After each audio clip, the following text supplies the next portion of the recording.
어느덧 신명기의 마지막 장에 이르렀습니다. 마치 모세와 이스라엘 백성이 이제 가나안 땅을 앞두고 있는 34장과 같은 심경이죠.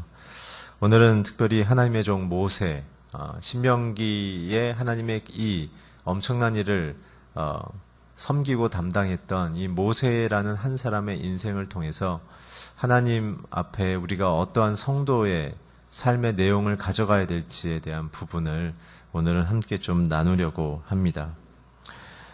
특별히 하나님이 왜 모세를 선택하셨을까? 또 모세의 인생을 통해 하나님은 무엇을 그의 개인의 삶 속에 또한 그의 삶을 통해 민족과 외교적인 무대 속에 무엇을 이루려고 하셨을까?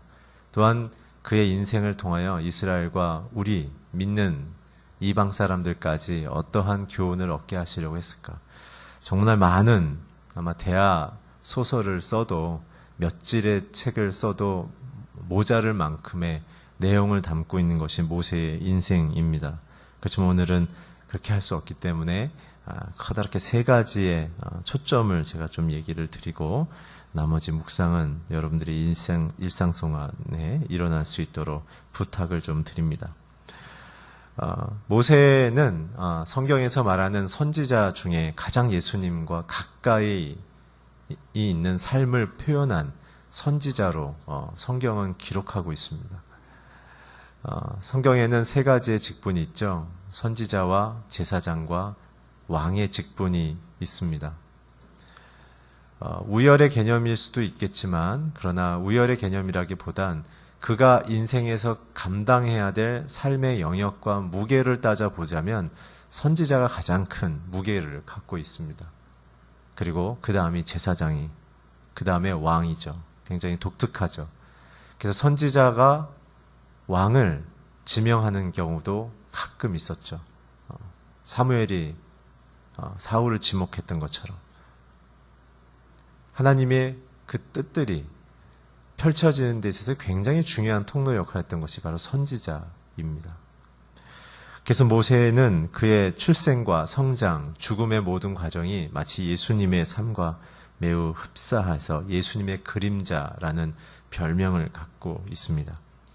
그의 인생은 120세라고 오늘 성경이 정확히 기록하고 있는데 너무나 재밌게도 정확히 40년, 40년, 40년 3등분으로 나눠지게 되어집니다.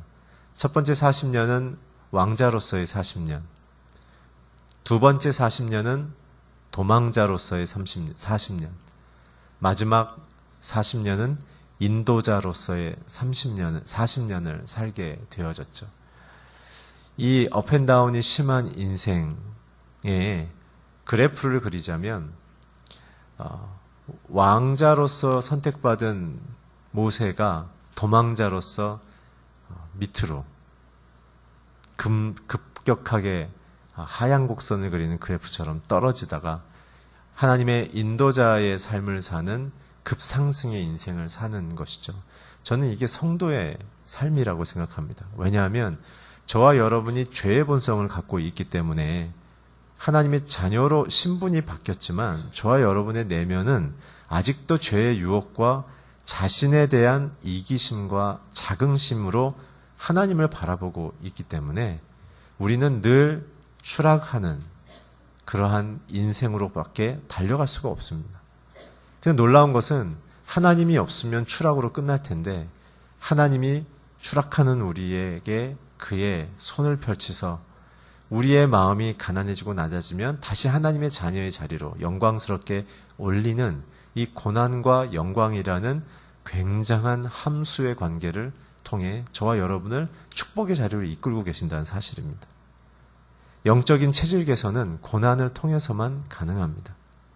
절대로 좋은 것으로 일어날 수가 없습니다. 따라서 성도들은 복음을 따라 살면 살수록 우리 안에 있는 죄악이 드러나기 때문에 처음에는 고통할 수밖에 없습니다. 그런 나를 직면하기가 힘들죠. 그러나 그것을 직면하고 예수 그리스도를 참된 내 소망으로만, 내 안에는 소망이 없음을 고백할 때만 모세의 인생처럼 40년의 도망자의 인생이 이제 하나님의 선택을 받는 부르심의 인도자의 인생으로 변화된다는 사실을 기억하십시오. 현대사회는 우리에게 어떻게 학습을 하냐면 내가 사람들에게 부끄럽지 않을 만큼 어떠한 경제적인 학력에 삶을 열심을 다해 준비했으면 하나님이 나를 쓰실 거라는 착각을 우리에게 가르치죠. 절대 그렇지 않습니다.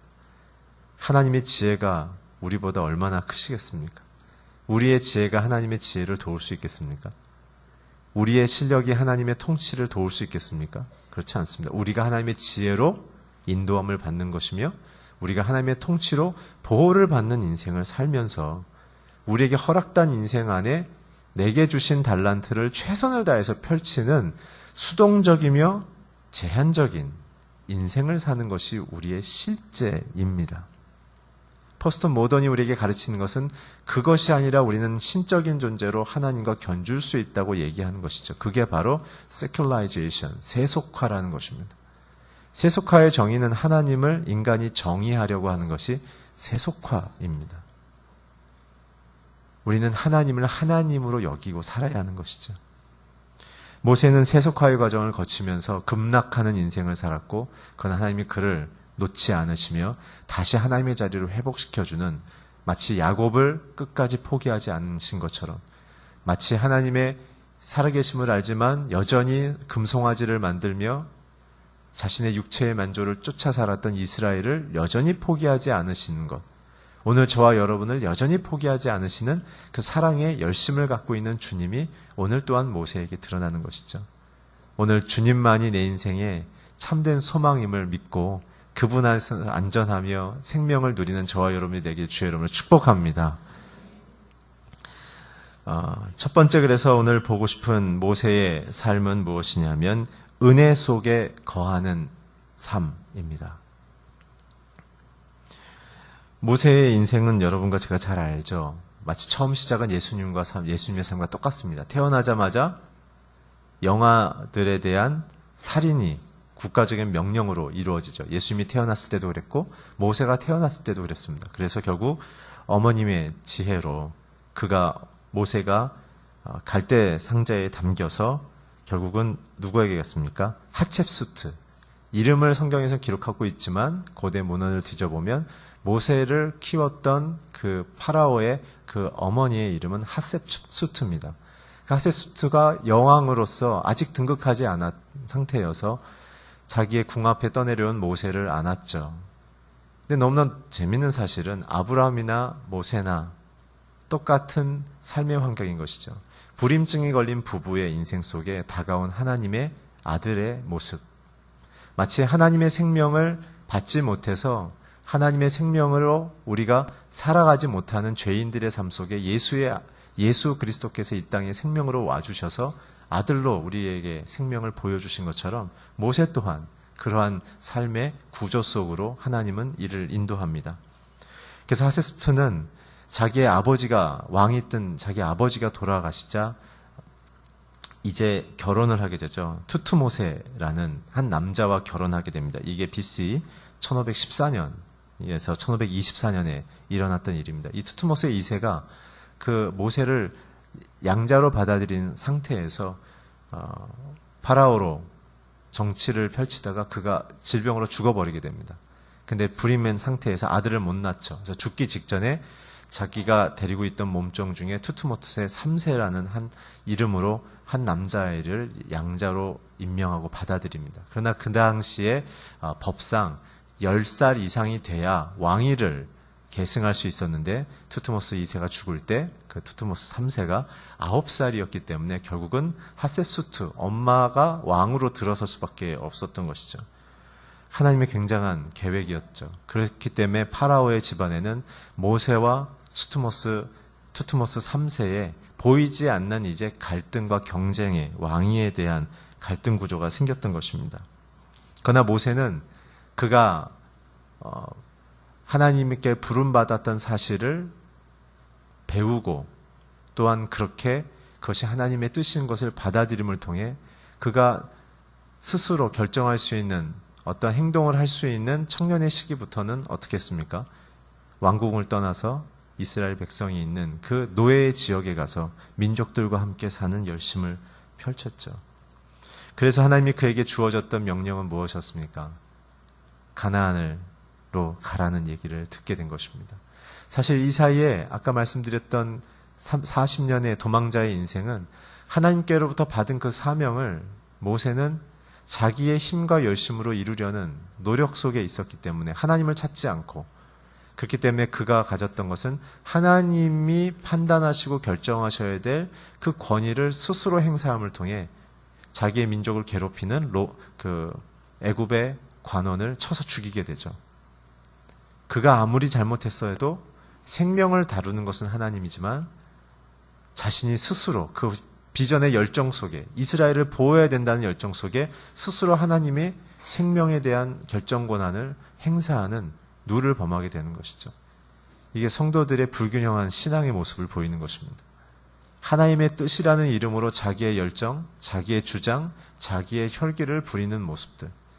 진정한 하나님의 사람이 되면은 하나님의 뜻을 구하며 가난한 마음 앞에 주님 앞에 엎드리는 인생을 살아야 되는 것이죠. 그래서 그는 40년 동안 광야 속에 무한한 자기 안에 하나님처럼 나 아니면은 이 일을 이룰 수 없다라는 굉장히 오만한 마음이 그 불씨가 꺼질 때까지 하나님은 40년 동안 그를 침묵 속에 놔뒀던 것이죠. 자기의 인생의 혈기에 불씨가 다 꺼져야 하나님의 불이 떨기나무에 임하는 것입니다.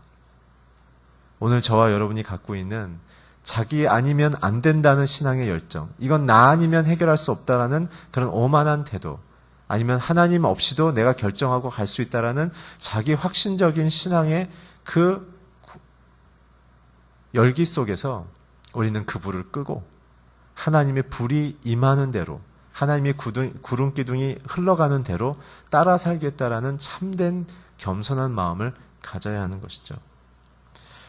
그랬을 때 하나님은 그에게 명령을 다시 허락하셨고, 그에게 10가지의 재앙을 통해 너가 경험한, 이전에 경험한, 너를 붙들고 그렇게 혈기 있게 만들었던 파라오의 10가지의 정치와 사회경제의 근간이 되는 그 신화적인 우상들이 아무 힘이 없다는 것을 보여주는 10가지 재앙을 그에게 보이셨고, 홍해를 건너는, 인간의 힘과 지식과 문화로는, 이성으로는 도저히 설득하고 이해할 수 없는 그 초월적인 하나님의 존재를 처음부터 경험하게 하시죠. 은혜 속에 거할 수 있는 것은 나의 혈기의 불을 끌 뿐만 아니라 내가 알고 있는 이 이성의 힘을 하나님 앞에서 지극히 작게 여기며 하나님의 영의 인도함을, 우리가 그 인격적인 사랑의 인도함을 존중하며 따르기로 하는 그 겸허하고 겸손한 마음을 가졌을 때만이 우리의 인생의 홍해가 갈라지기 시작한다는 것입니다. 그래서 모세는 철저히 최고의 학문과 지성으로 배웠던 자기의 40년을, 또한 광야의 40년을 통해서 그것이 아물짝 쓰잘데기가 없다는 사실을 알 이후에 다시 한번 자기를 불러주신 하나님의 그 광대하고 크심을, 이런 자연적인 현상을 통하여 그가 깨달으며 내가 몰랐던 하나님, 내가 다 알 수 없는 하나님에 대한 그 존재에 대하여 그는 처음 시작부터 깨닫게 되어졌죠. 그리고 나선 그는 하나님의 율법과 말씀을 받는 시내산 앞에 머물게 되어졌고, 1년 가까이 그 가운데서 하나님 앞에 모든 사람들이 율법으로 학습을 받는 그러한 갱신의 시간들을, 리엔지니어링의 시간들을 갖게 되어지죠. 가치관의 변화, 세계관의 변화가 일어나는 것입니다. 그리고 나서는 39년 동안 새로 받은 가치관과 기존의 자신의 가치관에 대한 이 갈등과 부딪힘으로 굉장히 모세는 힘겨운 인생들을 살죠. 무려 3번에 가까운 반란이 일어날 정도로 굉장한 갈등의 시간을 겪습니다. 문제는 여기입니다. 그럼에도 잘 견뎌온 모세가 마지막 순간 무리바에서 반석에 물을 주라는 하나님의 그 명령을 39년 동안 불평한 이후에 물을 줬던 모세가 아마 스트레스가 심했던가 봐요. 성질을 부리죠. 물 먹어라 이놈들아! 그러면서 반석을 2번 치죠. 근데 하나님이 그걸 보고 거기까지. 너는 이런 성품과 태도로는 내가 허락한 땅을 받을 수 없다. 어떻게 보면 굉장히 불공평하죠. 늘 불평했던 이스라엘 그 가나안 땅에 들어가도록 허락받고 늘 잘 순종했던 모세가 한 번 실수했는데 하나님은 그 길을 막으셨어요. 왜 그러셨을까요? 하나님의 나라와 하나님의 그 뜻은 오직 은혜로만 받기 때문에 그렇습니다. 성경은 모세는 율법을 상징한다고 늘 얘기하고 있습니다. 왜냐하면 율법을 처음 받은 사람이 누구입니까? 모세. 그 율법을 사회적으로 가르친 사람이 누굽니까? 모세인 거예요. 모세는 하나님께 율법을 직강을 받은 사람이에요. 그렇기 때문에 하나님이 도대체 성도들에게 어떠한 방식으로 하나님을 예배하며 어떠한 방식으로 성품과 사회적인 행동을 해야 되는지를 누구보다 잘 이해하고 있었던 선지자였죠. 그럼에도 불구하고 그가 자신의 감정적인 이 욱함을 견디지 못해서 하나님의 뜻을 자기의 감정에 실어서 실천한 모습을 통해 하나님은 거기까지, 너는 거기까지야. 그래서 하나님은 우리에게 뭘 가르치시려는 거냐면 율법으로 하나님의 뜻과 하나님의 일들을 완성할 수 없다는 것을 보여주시는 거예요. 오직 하나님의 허락으로, 하나님의 결정으로만 우리는 살 수 있기 때문에 아무리 충성한 모세여도 여기까지라는 것을 보여주시는 것이죠. 그렇지만 하나님은 모세에게 은혜를 끝까지 베푸십니다. 왜요? 두 가지죠. 그의 죽음을 본 자가 없어요. 두 번째, 그의 무덤을 기억하는 자가 없어요. 그러고 나서 모세를 어디서 하나님이 다시 한번 우리에게 드러내십니까? 예수님의 변화산 산상에서. 예수님의 변화산 산상, 자신이 참된 메시아라는 것을 제자들에게 처음으로 홍해가 갈라지듯 초월적인 현상으로, 신적인 현상으로 보여준 것이 변화산이 아니겠습니까? 예수님이 기도하시자 그 모든 모습이 하나님의 신성으로 변화되는 모습을 제자들이 보았죠. 누가 있었습니까? 엘리야와 예수님과 모세가 있었죠. 하나님의 그 모세를 향한 지극한 은혜, 그가 실수했지만 그는 하나님을 그를 귀히 여겼으며 이 복음이 완성되는 과정 속에 하나님은 모세를 동역자로 끝까지 끌어안았다는 사실을, 그래서 예수님의 사역에 그가 결정적으로 굉장히 중요한 사람이었음을 하나님은 이 역사 속에 우리에게 보여주고 있다는 사실입니다. 그래서 무엇입니까? 모세가 하나님의 부름 속에 왕자로 부름받았지만 그의 잘못된 혈기로 도망자로 변했으나 그러나 그가 갖고 있는 삶 속에 다시 은혜만으로 살기로 순종하며 나아갔을 때 비록 한 번의 실수는 있었으나 그러나 하나님은 그를 끝까지 은혜 속에 그를 붙잡고 계셨다는 사실입니다. 사랑하는 성도 여러분, 오늘 저와 여러분이 갖고 있는 주장과 생각과 기준 속에 하나님의 은혜가 있기를 주의 이름으로 축복합니다. 오늘 모든 기준을 내려놓으십시오. 하나님이 뭘 원하시는지를 찾으십시오. 하나님이 내게 뭘 원하시고 내 인생을 결정하시는 분이 하나님이심을 내가 고백한다면 오늘 모세의 인생을 통해 우리 배우는 첫 번째 교훈, 세상을 흔드는 리더십이었으며 정치적인, 외교적인, 군사적인 리더십이었지만 그가 진정으로 영광받고 기억되어지는 이유는 하나, 하나님의 은혜 속에 순종하는 삶이었다라는 사실을 기억하기를 주의 이름으로 축복합니다. 두 번째는 오늘 본문 10절부터 12절을 한번 같이 읽어주시기 바랍니다. 시작. 그 이후로 이스라엘에는 모세와 같은 예언자가 일어나지 않았습니다. 모세는 여호와께서 얼굴을 대면하시고 이집트 땅과 바로와 그의 모든 종들과 그의 온 땅에 보내셔서 모든 이적과 기사들을 행하게 하셨고 온 이스라엘이 보는 데서 모든 큰 권능과 큰 물이 보이게 하신 사람이었습니다. 두 번째, 모세의 하나님의 종으로 불린 모세의 인생의 특징은 온유한 사람이었다는 것이죠. 10절부터 12절까지의 메시지의 핵심은 하나님의 권능을 선포하는 자입니다. 하나님의 뜻을 드러내는 자이죠. 이렇게 큰 기적과 이사를 보일 수 있는 그 핵심은 뭐냐면 온유했을 때만 가능한 것입니다. 온유란 뜻이 무엇입니까? 고난 속에서도 하나님의 뜻이 이루어질 때까지 기다리는 게 온유입니다. 온유란 고난 속에서도 하나님의 뜻을 이루기까지 기다리는 게 온유이죠. 모세가 최고의 선지자며 하나님이 이가 온유한 자라고 얘기했던 이유는 40년의 광야와 에서의 도망자의 삶과 40년 동안 고통하며 갈등하고 있는 일대 300만의 이 엄청난 대결의 구조 속에서 그가 모든 컴플레인과 모든 비난과 협박을 다 받았지만 그는 끝까지 사람들의 메시지와 협박에 마음을 뺏기지 않고 하나님의 약속만을 그는 더 크게 생각했다는 사실을 기억하십시오. 저와 여러분의 기도 제목의 대부분은 사람들의 협박과 비난 때문에 힘들어 죽겠다고 얘기하는 게 기도 제목의 대부분입니다. 나의 억울함을 풀어달라는 것이죠. 모세를 기억하십시오. 모세는 한 번도 사람들에 대한 원망과 불평을 한 적이 없습니다. 출애굽기 24장이나 민수기 14장을 보게 되면 모세는 하나님이 이스라엘을 진노하고 진멸하려 할 때 오히려 거꾸로 하나님 이들을 보호하시고 이들을 끝까지 붙드셔서 하나님의 하나님의 됨을 만민이 알게 해주십시오 라고 이야기하죠. 민수기 14장 1절에서 5절을 우리 한번 같이 읽겠습니다. 시작. 그날 밤 회중의 모든 백성들이 목소리를 높여 큰 소리로 울었습니다. 모든 이스라엘 백성이 모세와 아론에게 불평했습니다.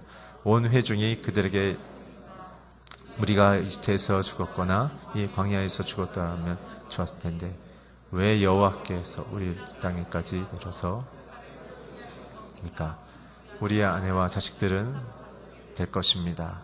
우리가 그냥 이집트로 돌아가는 편이 낫지 않겠습니까? 그리고선 그들이 서로 말했습니다. 우리끼리 두자를 뽑아서 이집트로 돌아가자. 그러자 모세와 아론이 거기 모인 이스라엘 온 회중 앞에서 얼굴을 땅에 대고 엎드렸습니다. 이 일이 40년의 인도자의 광야 속에서의 모세의 삶의 일상이었다는 사실을 우리는 잘 알고 있습니다. 그는 사람들의 불평을 받을 때 무엇을 했냐면 그 불평하는 사람들 앞에 얼굴을 땅에 대고 엎드렸다는 사실이죠. 여러분들과 저는 누군가 우리에게 불평하고 도전하면 어떡합니까? 대결을 하려고 하죠. 네가 어디다 감히? 너 얘기하는 게 그게 무슨 근거야? 네가 감히 나한테 도전해? 라는 대결의 구도를 갖지만 하나님의 선택을 받은 모세는 불평하는 백성들 앞에서 얼굴을 땅에 대고 엎드렸다는 사실이에요. 이게 무슨 뜻일까요? 불평하는 사람들의 그 마음에 가득한 문제를 바라보면서 그 문제의 근원이 하나님을 향한 불신앙이며 불평이며 하나님의 선하심을 믿지 않는 참된 죄악의 어둠의 자식의 그 본질임을 깨닫고 그것을 아파하는 거예요. 그것을 끌어안는 거예요.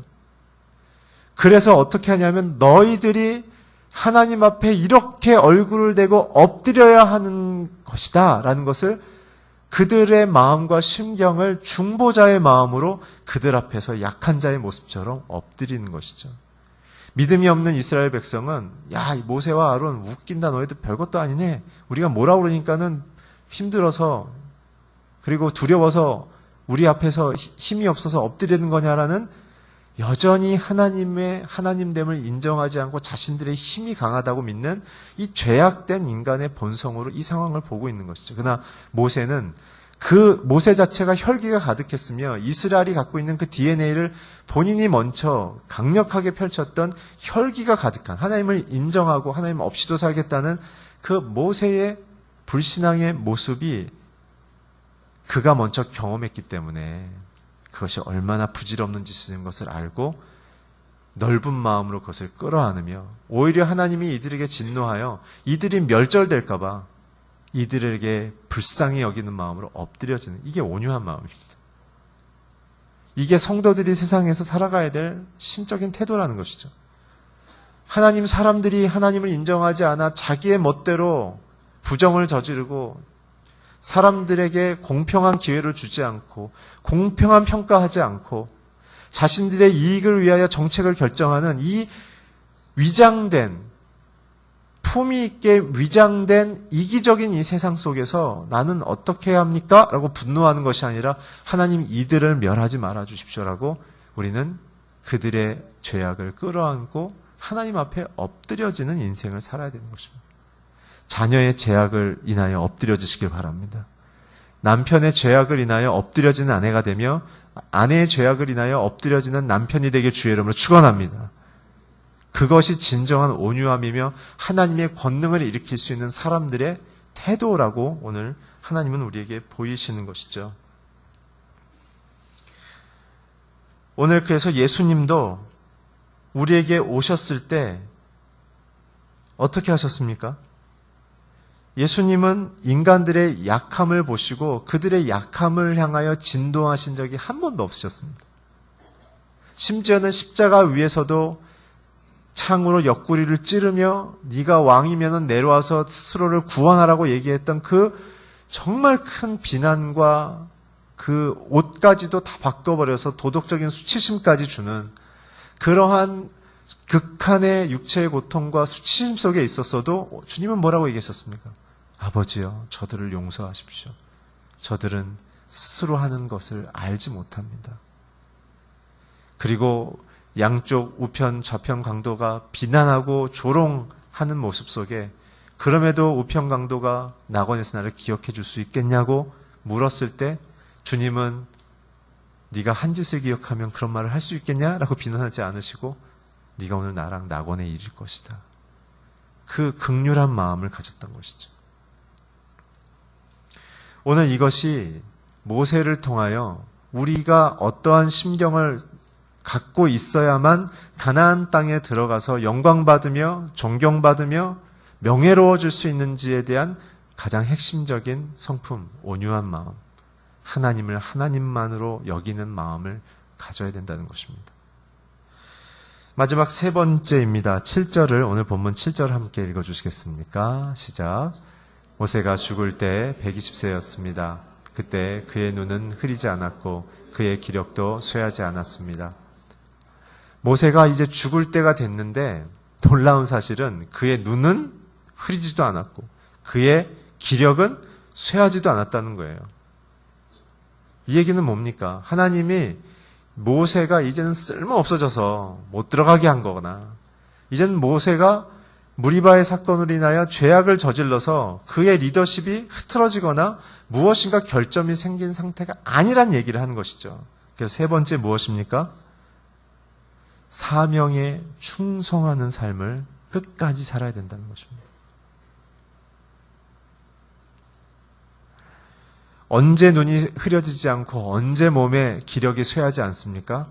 사명에 충성할 때입니다. 어떤 분들은 이제 내가 나이가 이래서 헌신을 못하겠어요. 내가 이제 병이 생겨서 이제는 못하겠어요. 내가 이제는 바빠서 못하겠어요. 예수님은 죽을 때까지 죽는 순간에도 십자가에 충성하셨습니다. 사명에 충성하셨습니다. 그의 신분이 하나님이었지만 죄인들 속에서 많은 비난과 불편을 경험했을 때도 그는 끝까지 사랑하셨습니다. 그가 이 땅에 왔지만 빛으로 왔지만 어둠 속에 있는 그들이 영접하지 않았다고 요한은 요한복음 1장에 기록했지만 주님은 섭섭하거나 서운한 마음 없이 기쁨으로 자기의 자리를 지켰다는 사실입니다. 사명에 충성하시길 주의 이름으로 축원합니다. 자기의 인생의 결함과 아픔에 취해 살지 마십시오. 그건 죄악이며 그건 오만함입니다. 오늘 우리가 부끄러운 모습이 있어도 오늘 우리가 부족한 모습이 있어도 오늘 내게 주신 사명이 뭔지를 보시고 거기에 목숨 거십시오. 첫 번째, 부부간에 목숨 걸고 사랑하십시오. 이것은 영순이의 사명입니다. 두 번째, 부모는 자녀를 위하여 목숨 걸고 사랑하십시오. 영순이의 사명입니다. 그리고 나서 여러분들을 향하여 하나님이 세상 가운데 어떠한 사명을 주시는지를 주목하십시오. 돈 벌기 위해 사는 것만큼 불행한 인생은 없습니다. 먹기 위해 사는 인생만큼 무의미한 인생은 없습니다. 여러분을 인해서 누군가 살아나고 있는가? 여러분을 통하여 누군가 하나님을 알아가고 있는가? 이것이 남는 것입니다. 힘주지 마십시오. 자랑하지 마십시오. 여러분들이 갖고 있는 것으로 자긍하지 마십시오. 다 사라집니다. 남는 것은 주님의 사랑이고 주님의 사명뿐이 없습니다. 고린도전서 4장 1절에서 보게 보면 맡은 자의 구할 것은 충성이라고 얘기했습니다. 1절에는 그렇게 얘기합니다. 그리스도의 본을 받으라고 얘기합니다. 오늘 성도들이 가나안 땅에 들어가서 그 영광과 축복과 그 유업을 기쁨으로 받을 수 있는 방식은 무엇입니까? 사명을 따라 충성했을 때 그것이 자원으로 우리에게 주어지는 것입니다. 불행한 신앙은요, 돈 많이 벌게 해달라고 기도하는 자들입니다. 그것은 하나님을 섬기는 게 아니라 우상을 섬기는 것이죠. 하나님의 하나님됨을 깊이 이해하십시오. 그래서 모세는 우리에게 보여주는 것은 그가 왕가에서 훈련받았기 때문에 하나님이 선택하셨거나 그가 사람들을 움직일 만한 화통한 성격이 있었기 때문에 하나님이 선택하셨다라는 오해를 하시면 안 됩니다. 모세를 생각할 때마다 우리는 무엇을 생각해야 되냐면 결함이 많고 부족한 인생이지만 부족한 인생 속에 열등한 인생 속에 우월하며 탁월함을 보이시는 그 하나님의 전능하심을 우리는 찬양해야 되는 것입니다. 모세도 선택하셨다면 저와 여러분도 하나님이 선택하시는 것입니다. 그래서 하나님 나를 통하여 도대체 내게 맡겨주신 가정, 내게 맡겨주신 사람들에게 대하여 어떻게 가나안 땅으로 이끌어야 합니까? 라고 물으시길 바랍니다. 그것에 힘을 쓰시기 바랍니다. 제 주변에 참 존경할 만한 성도들이 참 많습니다. 이루 예를 들을 수 없을 만큼 너무나 많습니다. 어떤 한 분은 고위 관료셨지만 그분이 하는 것은 1대1이었습니다. 그 바쁜 와중에도 자기의 집무실로 1대1하는 형제를 불러서 자기의 바쁜 일상 시간 속에 점심을 드시지 않고 그와 함께 1대1하는 그 열심. 그러면서 저한테 늘 얘기했어요. 목사님, 하나님이 제게 이 자리를 왜 주셨겠어요? 사람 살리라고 주신 거 아니겠어요? 어떤 분은 큰 사업을 하시는데 그분이 하시는 건 그거예요. 자기에게 주신 재정을 하나님이 어떻게 쓰셔야면 기쁘실까를 늘 생각하는 거예요. 장학재단도 만들고 자식에게 물려주지 않기로 결정하고 그 모든 주식과 모든 자신의 그 역량들을 죽을 때까지 어떻게 하나님의 이름으로 쓸 것인가를 플래닝을 다 세우셨더라고요. 세 번째, 굉장히 유명한 한 의사분이 있는데 그분은 8월이 되면 한 달 동안 자신의 병원을 닫습니다. 가장 돈을 많이 벌 수 있는 기간인데. 그리고는 어디 가냐 하면은 아프리카로 갑니다. 1년 동안 번 몇 억에 10억에 가까운 돈을 들고서 그분은 한 달 동안 팀을 꾸려서 들어가서 병원도 지어주고 학교도 지어주고 그 속에서 일할 수 있는 사람들도 훈련시키고 유학도 보내고 나라를 뒤바꾸는 일들을 그분은 지금 벌써 10년째 하고 있습니다. 혼자.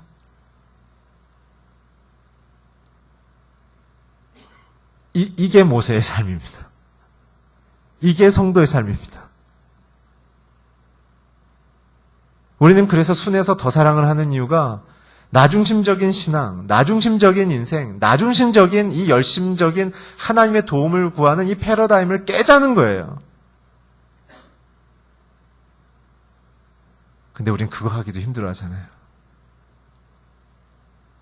어떤 복을 받을 수 있겠어요? 신앙이란 게 쉽지 않습니다. 뚝딱뚝딱 두들긴다고 하나님이 복 주시지 않습니다.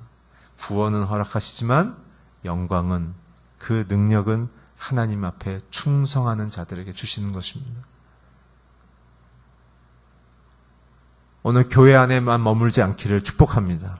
세상으로 나가십시오. 여러분들 직장 속에, 대전시 안에, 대한민국 안에, 전 세계 열방 가운데 어떻게 모세처럼 하나님의 영광을 사람들에게 보일 수 있을까? 어떻게 하나님의 모세처럼 사람들을 주님께로 인도할 수 있을까? 여러분들의 재정과 여러분들의 재능을 하나님께 쏟아붓기를 주의 이름으로 축원합니다. 그곳에 머물지 마십시오. 나가세요. 나가시길 바랍니다. 전 대전에 있는 모든 성도님들이 선교사로 다 나갔으면 좋겠어요.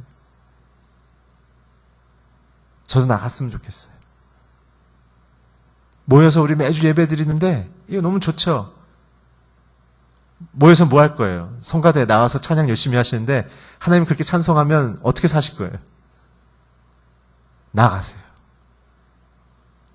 하나님을 위하여 내게 남은 일생을 어떻게 바칠까를 고민하세요. 하나님의 영광과 그 능력이 여러분들과 함께하길 주의 이름으로 축원합니다.